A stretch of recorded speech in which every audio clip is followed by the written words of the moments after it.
چاند رات شریعت اسلامیہ میں لیلۃ الجائزہ کہلاتی ہے، اور اللہ تعالیٰ جل شانہ بندوں کو اس رات نوازتا ہے۔ یہ پورا مہینہ تم نے روزے رکھے اور اب میں تمہیں اس کا صلہ عطا کروں گا، اور لیلۃ الجائزہ میں اللہ عیدی عطا کرتا ہے،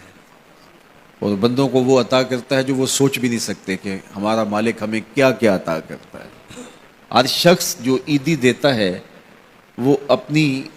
طاقت کے مطابق دیتا ہے نا۔ آپ کو بھی بچپن میں عیدی ملتی رہی ہوگی، اب بھی ملتی ہوگی، تو کوئی 10 روپے، کوئی 20 روپے، کوئی 50 روپے، لیکن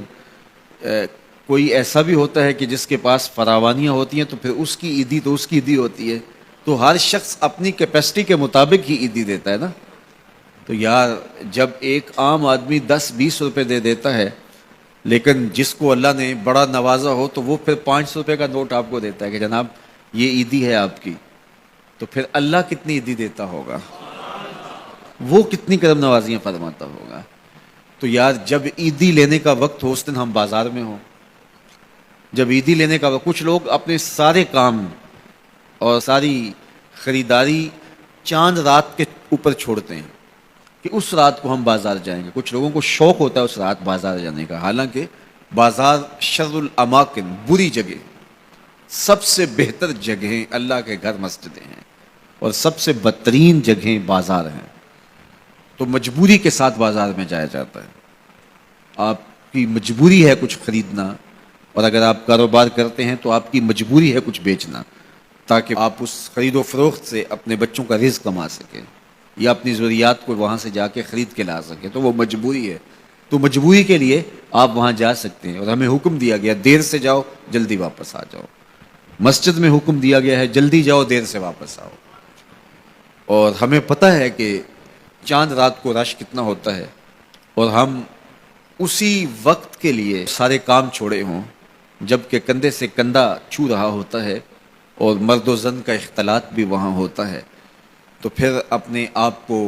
بچانا اور اپنے آپ کو محفوظ رکھنا اور اپنی نظر کی عفت اور پاکیزگی کا خیال رکھنا کتنا مشکل ہو جائے گا۔ اپنے آپ کو آزمائش میں ہی کیوں ڈالا جائے کہ جس میں ہم پورے نہ اتر سکیں۔ تو اس لیے یہ بات ذہن میں رکھیے گا کہ یہ لیلۃ الجائزہ ہے، یہ جولی پھیلا کے رب سے مانگنے کا وقت ہے، یہ بازاروں میں آوارگی کا وقت نہیں ہے۔ تو یہ رات بھی ہماری اللہ کے حضور عبادت میں گزرنی چاہیے، ذکر و فکر میں گزرنی چاہیے، یاد الہی میں گزرنی چاہیے۔ تو لیلۃ الجائزہ کو کبھی ضائع نہ کیجیے، اور اس رات کو برباد نہ کیجیے۔ سارے مہینے کی محنت آپ نے جو کی، اب اس کا صلہ لینے کا وقت ہے، اب عیدی لینے کا وقت ہے۔ تو عیدی لیجیے اپنے رب سے، جھولیاں پھیلا پھیلا کے لیجیے، اس سے خیرات مانگیے، اس کی کرم نوازیاں اور اس کی رحمتیں تمہارے اوپر برسیں گی، تو ان کو اپنے دامن میں سمو لیجیے۔ تو اپنی ضروریات کے لیے اور وقت نکالیے، اور عید کا دن بھی اللہ نے ہمیں 5 نمازوں کے علاوہ ایک اضافی نماز عید کی ہمارے اوپر واجب کی ہے۔ عید کے دن تو لوگ فرض نمازیں چھوڑ دیتے ہیں، جبکہ عید کے دن فرض نمازوں کے علاوہ ایک اضافی نماز رکھی گئی ہے۔ تو یہ ہمارا امتحان تھا، ہمارے ایک مہینے کی جو ٹریننگ ہوئی تھی، اس کے بعد آج ظہر کے وقت، آج عید کے دن فجر کے وقت،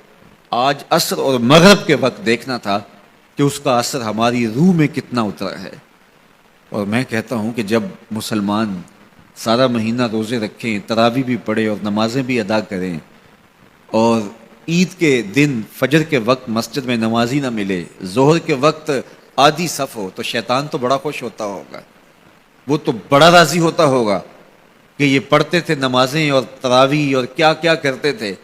پتہ چلا نا کہ ان کے اندر کچھ بھی نہیں اترا، اور یہ